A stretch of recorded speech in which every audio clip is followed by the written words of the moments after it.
Hi there guys, so Anthony Joshua, in the build-up to his fight with Andy Ruiz Jr. on December 7th, has been asked to wear a life-saving mouthguard that will analyse his head trauma during the fight against Andy Ruiz Jr. Now, it is unclear whether this mouthguard would be successful in boxing, but it has been used in other sports, such as rugby. The Welsh national team have used this mouthguard in the past. They started using it earlier this year. And there is hope that it can help prevent head injuries in the sport of boxing as well. Now, the doctor leading the technological advancement hopes the kit could help the fight to prevent fatalities in boxing. Now, obviously, there have been recent tragedies in the sport of boxing, and something more needs to be done, and something more can be done.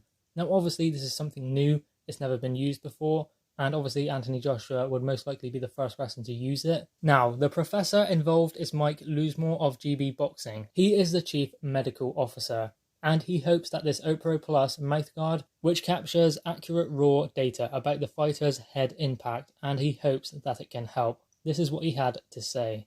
From a personal point of view, I'd like to get Anthony involved in using this. The product is what we've been looking for, really. We've been looking for something where we can measure the real impact on the head. I could see it used in boxers sparring. If they take some heavy shots, you could cool the sparring off for the day, or even rest them up for a couple of days, or a week until they make a full recovery. It could give us a better idea of concussive blows to the boxer that he was taking during sparring. Because at the moment, we have no idea, really. We haven't had those discussions with Anthony yet, so I can't say whether he would be interested in it or not, but I would love to get him involved. You may be able to get to the point where you can say he's had a certain impact, therefore it's time to stop the fight. It could change the dynamic of the way fights are measured, because you'd be able to tell if someone was taking a lot of heavy impacts or if they've taken a hard impact. So this is something new, and it comes in the wake of boxing's latest tragedy. Obviously, Patrick Day passed away sadly just a few weeks ago. So obviously, boxing is responding to the latest fatalities in the ring, especially considering there has been a string of fatalities in the last 4 months. 4 fighters have lost their lives in the ring in the past 4 months. And hopefully we don't lose any more fighters in the ring. And obviously GB Boxing are looking at revolutionary ways to make the sport safer. And obviously this hasn't been developed in the short space between Patrick Day's passing. It has been developed over a long period of time. So it is great to see that GB Boxing is looking into the safety of fighters.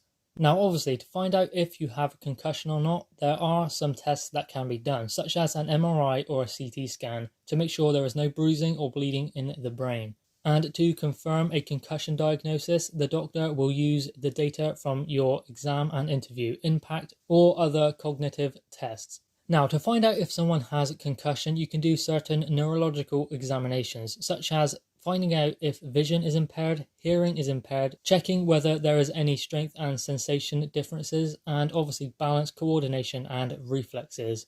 And also, in addition, there are cognitive tests as well, such as memory, concentration, ability to recall information. And furthermore, of course, there are imaging tests such as your MRIs and CT scans and X-rays to obtain cross-section images of your skull and brain. So obviously this mouthguard is going to be working on the neurological examination side. Obviously it cannot be doing cognitive tests because obviously that involves memory tests, concentration and ability to recall information, and I don't imagine the mouthguard is going to do that.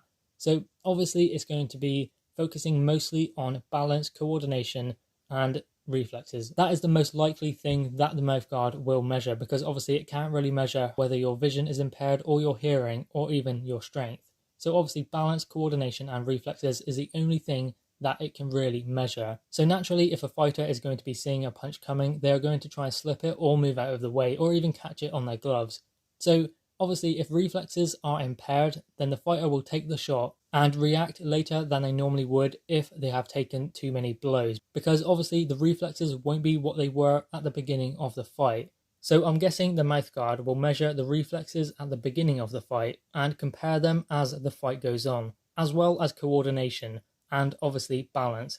So I would imagine that the mouthguard would need to be used in sparring in the build-up to a fight so that it can measure a fighter's responses, balance and coordination, so that during the fight it can measure any differences in the fighter's balance, coordination or reflexes, because those are the things that it will be able to measure during the fight. So guys, what are your thoughts on this? The idea that Anthony Joshua should wear this mouthguard during the fight with Andy Ruiz Jr. And do you believe that it would be beneficial to fighters going forward? Drop your thoughts in the comments below, click the thumbs up and subscribe if you are new. Thanks guys.